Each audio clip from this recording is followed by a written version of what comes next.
Hello dear guys, आज के one word সাবস্টিটিউশনের 4 নম্বর practice class. এর আগে 3টা ভিডিও করা হয়েছে। এছাড়াও ডিটেইলসের অ্যানালাইসিসগুলো করা হয়েছে, যেগুলো ওয়ান ওয়ার্ড সাবস্টিটিউশন, যেগুলো ব্ল্যাক বুক বই থেকে করানো হয়েছে, যেগুলো বিভিন্ন চাকরির পরীক্ষায় কিন্তু বারবার মোস্ট রিপিটেড এগুলো কিন্তু করানো হয়েছে। আর এই প্র্যাকটিস সেটগুলো তোমরা যদি বা ডিটেইলসের ক্লাসগুলো তোমরা যদি আর দেখতে চাও, তাহলে চ্যানেলের প্লেলিস্ট দেওয়া আছে, যেখানে ওয়ান ওয়ার্ড সাবস্টিটিউশনাল প্লেলিস্ট, সেখান থেকে তোমরা দেখে নিতে পারো, অথবা আমি ডিসক্রিপশন বক্সে লিংক দেওয়া থাকবো, সেখান থেকেও দেখে নিও।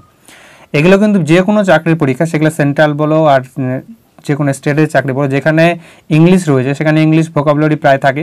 আর ইংলিশ ভোকাবুলারি মানে সেখানে ওয়ান ওয়ার্ড সাবস্টিটিউশন বলো, ইডিয়ম ফ্রেজেস বলো, সিনোনিম অ্যান্টোনিম, এগুলো কিন্তু প্রায় থাকেই থাকে। তো এই ভিডিওটাতে আমরা টোটাল 10টা ওয়ান ওয়ার্ড সাবস্টিটিউশন প্র্যাকটিস করব, যেগুলো কিন্তু বিভিন্ন চাকরির পরীক্ষায় বারবার এসেছে এগুলো কিন্তু, ঠিক আছে? সেগুলোই আমরা আজকে প্র্যাকটিস করব। প্রথম কোশ্চেন দেখো তাহলে কি হচ্ছে, রয়েছে এখানে দেখো, an imagery name used by an author. একটা কাল্পনিক নেম যেটা হচ্ছে অথর, একজন লেখক একজন ব্যবহার করে, সেই নামটা হচ্ছে কি, সেটাকে কি বলা হয়, সেই ব্যাপারটাকে কি বলা হয়? হোমোনিম, এলিভাই, সুডোনেম নাকি অ্যানোনিমাস? দেখো, এই হোমোনিম মানে হচ্ছে একই রকম উচ্চারণ কিন্তু তার অর্থগুলো আলাদা হয়। যেমন তোমরা তো এরকম জানো, ACCEPT এক্সেপ্ট হয়। আবার দেখো তোমরা যদি তোমরা দেখেছো যে EXCEPT, দেখো প্রনাউন্সিয়েশনটা আলাদা কিন্তু তার মানে প্রনাউন্সিয়েশনটা একই কিন্তু তার বানানগুলো আলাদা। তো এই জিনিসটাকে বলা হয় হোমোনিম। তো এই যে হোমোনিম। এলিবাই জিনিসটা কি? এলিবাই হচ্ছে দেখো অপরাধ করেছে সেই সময়, ধরনা করে অপরাধের সময় অন্য কোনো জায়গায় ছিল, এই বাহানাটা দেখাচ্ছে, সেই ব্যাপারটাকে বলা এলিবাই। ধরনা কোনো একটা দুর্ঘটনা ঘটেছে, এবার পুলিশ তাকে প্রশ্ন করছে, তখন সে বলছে, সে বাহানা দেখাচ্ছে যে সে সেই সময় সে কিন্তু ছিল না, সে অন্য জায়গায় ছিল, সেইটা দেখাচ্ছে, সেটাকে বলা এলিবাই। আর সুডোনিম মানে ছদ্মনাম। ছদ্মনাম মানে তো বুঝতেই পারছো যে একটা কাল্পনিক নাম ইউজ করা হচ্ছে। আর অ্যানোনিমাস মানে হচ্ছে বেনামি। কি হচ্ছে? বেনামি। আর এটা হচ্ছে ছদ্মনাম। তাহলে এই যে এখানে বলছে an imaginary name use by author, সেটাকে কি বলেছে? সেটাকে ছদ্মনাম বলা হয়। আমাদের আনসার হয়ে যাবে আমাদের সি নাম্বার, যেটা ছদ্মনাম যেটাকে বলা হচ্ছে। নেক্সট দেখো তাহলে কি বলছে, আ প্লেস। আচ্ছা, তোমাদের স্কোরগুলো কত হচ্ছে সেটা অবশ্যই কমেন্টে জানাবে, তোমরা নিজেরাই উত্তর দেওয়ার চেষ্টা করবে, এবং সেটার স্কোর কত হচ্ছে সে 10টার মধ্যে থাকবে, সেটা তোমাদের কমেন্টে তোমরা অবশ্যই জানাবে। ভিডিওটা যদি ভালো লাগে থাকে অবশ্যই লাইক করে দিও। তার সাথে আ place for storing guns and military equipment, একটা জায়গা যেখানে মিলিটারি জিনিসপত্র এবং গানসগুলোকে রাখা হয়, বন্দুক টন্দুক এসব আর্মস এগুলোকে রাখা হয়, সেই জায়গাটা কি বলেছে? এপিআরি, আর্সেনাল, আর্কাইভ নাকি এভিয়ারি? দেখো, এপিআরি মানে হচ্ছে কি? এপিআরি মানে হচ্ছে মৌমাছি সংরক্ষণাগার বা মৌমাছিশালা, যেখানে মধুমাখিশালা বলা যেতে পারে, যেখানে মৌমাছি রাখা হচ্ছে। আর্সেনাল মিনস হচ্ছে কি? যেখানে হচ্ছে মিলিটারি হচ্ছে গানস, আর্মস, যে কোনো ইকুইপমেন্টগুলোকে রাখা হচ্ছে, সেটাকে আর্সেনাল বলা হচ্ছে, অস্ত্রাগার যেটাকে বাংলা বলা হচ্ছে, ঠিক আছে? অস্ত্রাগার। নেক্সট হচ্ছে আর্কাইভ। আর্কাইভ মানে হচ্ছে যেটাকে বাংলা বলা যায় মহাপেজখানা, অর্থাৎ সরকারি কোনো রকম রেকর্ড, সরকারি নথিপত্র, কাগজপত্র এগুলো যেখানে স্টোর করে রাখা হচ্ছে, সেটাকে বলা হয় আর্কাইভ বা মহাপেজখানা, এটাকে বাংলা বলা হয়।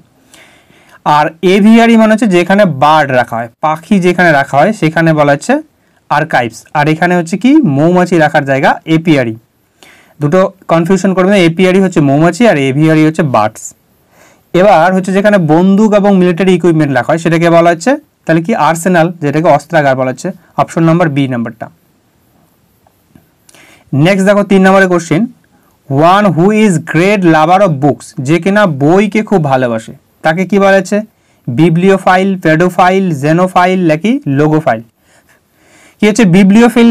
নিচের দিকে দেখি, লোগোফাইল মিনস হচ্ছে যে, দেখো ফাইল কথাটার মানে হচ্ছে, দেখো এই ফাইল যে রুট ওয়ার্ড, এটা ফাইল মানে লাভ আর কি, যে ভালোবাসে আর কি, ঠিক আছে? লোগোফাইল মানে যে ওয়ার্ডকে ভালোবাসে, ঠিক আছে, শব্দকে ভালোবাসে, হ্যাঁ। আর এদিকে দেখো কি হচ্ছে জেনোফাইল। জেনোফাইল মিনস হচ্ছে যে ফরেন কোনো culture, foreign people, foreign manners এসবগুলোকে ভালোবাসে, তাকে বলা হয় জেনোফাইল। তারপরে দেখো পেডোফাইলটা কি হচ্ছে? One who is sexually attracted to children, ধরো যে একজন কিনা চিলড্রেনের, ছোট বাচ্চার প্রতি যে অ্যাট্রাক্ট সেক্সুয়ালি, সেইটাকে বলা হচ্ছে পেডোফাইল বলা হচ্ছে। আর বিবলিওফাইল মানে হচ্ছে কি? যে বুকসকে ভালোবাসে, বুকস যে খুব ভালোবাসে, সেটাকে বলা হচ্ছে বিবলিওফাইল, ঠিক আছে? আর যে খুব বই পড়ে, সেটাকে বলা হচ্ছে বুক ওয়ার্ম বলা হয়, এটা মনে রাখবে। তাহলে এইখানে যেটা বলা হচ্ছে যে one who is great lover of books, সেটা হয়ে যাবে আনসার বিবলিওফাইল মানে বুককে যে ভালোবাসে। নেক্সট দেখো কি বলছে 4 নম্বরে, আ place where food trees are grown, একটা জায়গা যেখানে ফলের গাছগুলোকে বড় হয়, ফলের গাছগুলো জন্মায়, সেই জায়গাটা কি বলা হচ্ছে? গার্ডেন, প্ল্যান্টেশন, অর্চার্ড নাকি ফার্ম? গার্ডেন মানে তো বাগান, সেখানে অনেক রকমের গাছ হতে পারে। প্ল্যান্টেশন মানে হচ্ছে চাষের জমি বা ক্ষেত বা আবাদি জমি, এসব কি বলা যেতে পারে। অর্চার্ড মানে হচ্ছে ফলের বাগান। ফার্ম মানে হচ্ছে কি? ফার্ম মানে চাষের জমি বা ক্ষেত, এসব কিছু বলতে পারি। তাহলে আমাদের আনসার হয়ে যায় যেখানে ট্রিজগুলো, ফলের গাছগুলো জন্মায়, সেটাকে বলা হচ্ছে কি? বলা হচ্ছে অর্চার্ড। অর্চার্ড মিনস হচ্ছে ফলের বাগান, অপশন নাম্বার সি।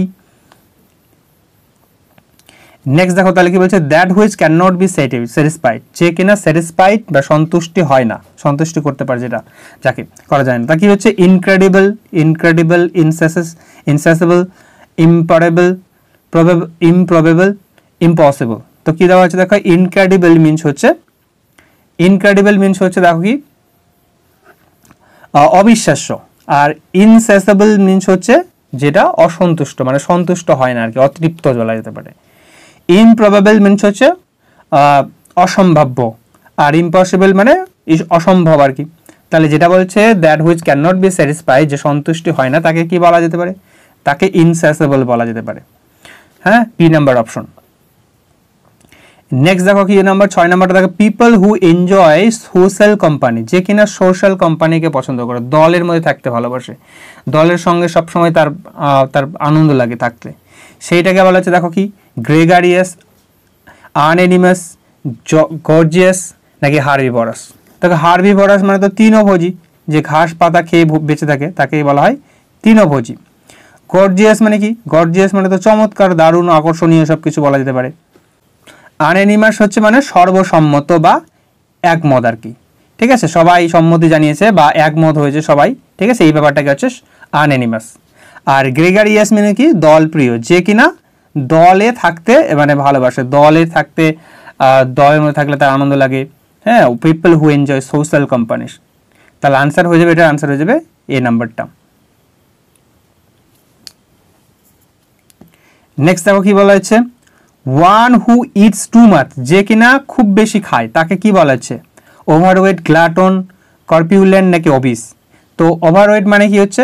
যার মানে অতিরিক্ত ওজন। গ্লাটন মানে কি হচ্ছে? যে ব্যক্তিটা অনেক পরিমাণে বেশি খায়। আর কর্পিউলেন্ট মানে মোটা সোটা আর কি। অবিস মানেও হচ্ছে মোটা সোটা, নাদুস নাদুস সেসব করে, স্বাস্থ্য খুবই। তো এখানে যে প্রচুর খায় তাকে কি বলা হচ্ছে? গ্লাটন, মানে প্রচুর পরিমাণে যে খায় তাকে হচ্ছে গ্লাটন। নেক্সট নাম্বার দেখো 8 নাম্বার কি বলছে, word from the initial letters from the other words and pronounce as a word. তাহলে কি হচ্ছে, যে একটা ওয়ার্ড কিংবা হচ্ছে তার প্রথম লেটারগুলো দিয়ে শুরু হচ্ছে, ইনিশিয়াল লেটার মানে ফার্স্ট লেটারগুলো দিয়ে শুরু হচ্ছে, এবং এটাকে ওয়ার্ডের মতো একটা দেখতে লাগবে। যেমন আমরা যদি বলি দেখো NASA, দেখো এই যে নাসা যেটা আমরা ব্যবহার করছি, সেটার কিন্তু প্রথম যে লেটার, প্রথম যেটা ছিল এনতে হচ্ছে ন্যাশনাল, তারপরে এতে অ্যারোনটিক্স অ্যান্ড স্পেস অ্যাডমিনিস্ট্রেশন। এই যে কথাগুলোকে আমরা একসাথে শর্টকাটে বলছি, এবং সেটা কি হচ্ছে প্রথমের লেটারগুলো, এবং এটাকে দেখো একটা ওয়ার্ডের মতো দেখে মনে হচ্ছে। তো এই জিনিসটাকে বলা হচ্ছে কি বলা হচ্ছে, এটাকে দেখো তাহলে এলিপসিস, প্রিসাইজ, এপিটম নাকি অ্যাক্রোনিম? তো দেখো এলিপসিস জিনিসটা কি? এলিপসিস জিনিসটা হচ্ছে দেখো মানে যেটাকে আমরা এরকম দেখি, কোনো একটা সেন্টেন্সের মধ্যে দেখি এরকম 3টা ডট দিয়ে ইউজ করি, তাই না? একটা সেন্টেন্সের শুরুতে বসে বা মাঝের দিকে আমরা কথাটাকে এই 3টা ডট দিয়ে, কিন্তু মনে রাখবে 3টা ডট, বেশি ডট দেওয়া হয় না, 3টা ডট দিয়ে লেখানো হয়, সেটাকে বলা এলিপসিস, ঠিক আছে। আর প্রিসাইজ মানে কি? যথাযথ বা একদম সঠিক বা উপযুক্ত, একদম পারফেক্ট যেটাকে বলা হচ্ছে সেটাকে প্রিসাইজ বলা হচ্ছে। আর এপিটমি কি হচ্ছে? এপিটমি মানে হচ্ছে কোনো একটা আদর্শ উদাহরণ। আদর্শ উদাহরণ বলতে কি? যেমন ধরে না তার পোশাক, তার গুড টেস্টের উদাহরণ, মানে গুড টেস্টের এপিটমি, অর্থাৎ তার পোশাক দেখে আমরা তার যে টেস্ট কেমন সেটা জানতে পারছি, অর্থাৎ তার যে ক্লোথ, এটা সে ব্যাপারটা হচ্ছে সেটা গুড টেস্টের একটা এপিটমি, আদর্শ উদাহরণ। হ্যাঁ, বা বলতে পারি আমার মা হচ্ছে কাইন্ডনেসের একটা আদর্শ উদাহরণ, যেটাকে বলছি সেটাকে আমরা বোঝাতে এপিটমি কথাটা ইউজ করব। তো এটাকে বলা হচ্ছে এপিটমি। আর অ্যাক্রোনিম মানে হচ্ছে যেটা বললাম, যেটা হচ্ছে প্রথম লেটারটা, যেমন আমরা নাসা কথাটা ইউজ করছি, যে এই প্রথম লেটারগুলো হচ্ছে একটা ওয়ার্ডের মতো দেখো একটা ওয়ার্ডের মতো লাগছে, এবং প্রথম লেটারগুলো দিয়ে আমরা যে সব প্রথম লেটারগুলোকে নিয়েছি আমরা national aeronautics and space administration. তো এই জিনিসটাকেই বলা হচ্ছে অ্যাক্রোনিম বলা হচ্ছে, ঠিক আছে। আর দেখো নেক্সট হচ্ছে 9 নম্বরটা কি হচ্ছে, দেখো আ person who is skill at writing beautifully, যে একটা ব্যক্তি যে কিনা বিউটিফুলি রাইটিং করতে পারে, বিউটিফুলি হাত সুন্দরভাবে লিখতে পারে, তাকে বলা যায় দেখো painter, artist, calligrapher, cartoonist. Painter মানে কি? পেইন্টার মানে তো চিত্রশিল্পী, মানে যে ওয়ালে বা কোথাও হচ্ছে তোমার কি হচ্ছে বিভিন্ন জায়গায় হচ্ছে আঁকে, ছবি টবি আঁকে, তাকে বলা হচ্ছে পেইন্টার। আর্টিস্ট মানে কি হচ্ছে? আর্টিস্ট মানে শিল্পী বলা যেতে পারে, ঠিক আছে, যে কিনা শখে বা প্রফেশনালি যে কিনা আঁকে হচ্ছে, তাকে বলা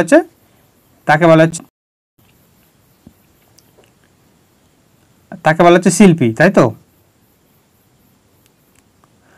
আর ক্যালিগ্রাফারটা কি হচ্ছে? ক্যালিগ্রাফার হচ্ছে যে কিনা ভালো সুন্দর লিখতে পারে, ঠিক আছে, তাকে বলা হচ্ছে ক্যালিগ্রাফার। আর কার্টুনিস্ট মানে যে কার্টুন ছবি তৈরি করে, ঠিক আছে, কার্টুন যে ছবিগুলো তৈরি বানায় তাকে বলা হচ্ছে কার্টুনিস্ট বা ব্যঙ্গচিত্রের শিল্পী। তো আনসার হয়ে যাবে কি, যে সুন্দর হাতে লেখা লিখতে পারে, এখানে যেটা দেওয়া আছে one who skill writing beautifully, তা আনসার হয়ে যাবে ক্যালিগ্রাফার, অপশন নাম্বার সি।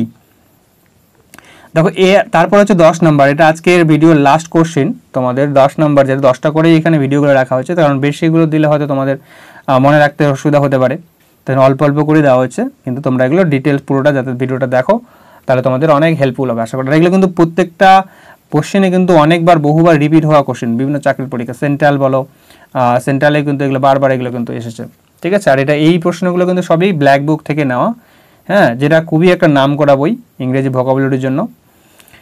দেখো that which can not be corrected, যেটাকে সঠিক করা যায় না, তে হচ্ছে ইমপ্রেগনেবল, ইমোলেশন, ইনকরিজিবল নাকি ইনএলিজিবল। ইমপ্রেগনেবল মানে হচ্ছে কি?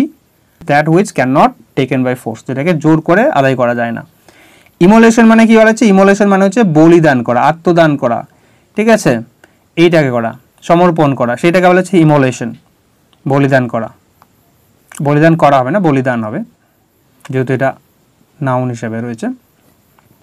ইনকরিজিবল, ইনকরিজিবল মানে that which can not be corrected, যেটা সঠিক করা যায় না, ঠিক করা যায় না, সেটা হচ্ছে ইনকরিজিবল। আর ইনএলিজিবল মিনস হচ্ছে অযোগ্য, ইনএলিজিবল মানে অযোগ্য, মানে যোগ্য নয় আর কি, ঠিক আছে, সেটা অযোগ্য।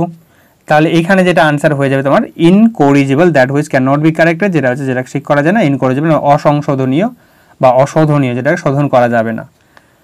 তো এইটা হচ্ছে সি নাম্বার। এই ছিল 10টা কোশ্চেন। তোমাদের যদি হেল্পফুল এতটুকুও মনে হয় তাহলে অবশ্যই ভিডিওটা লাইক করে দিও, আর নতুন হলে চ্যানেলে সাবস্ক্রাইব করে দিও, আর যারা সাবস্ক্রাইব করেছো অলরেডি তাদেরকে থ্যাংক ইউ অনেক, আর বন্ধুদের মাঝেও শেয়ার করে দিও, ঠিক আছে। এগুলো কিন্তু প্রত্যেকটা প্রশ্ন কিন্তু খুবই খুবই ইম্পর্টেন্ট। তো থ্যাংক ইউ, তাহলে এই পর্যন্তই। আর তোমরা যদি চাও যে এই পিডিএফটা আমি পেতে চাই তাহলে অবশ্যই কমেন্টে জানিও, আমি তাহলে টেলিগ্রাম গ্রুপ লিঙ্ক দেওয়া থাকবে ডিসক্রিপশন বক্সে, সেখান থেকে ডাউনলোড করে নিও তোমরা। Thank you.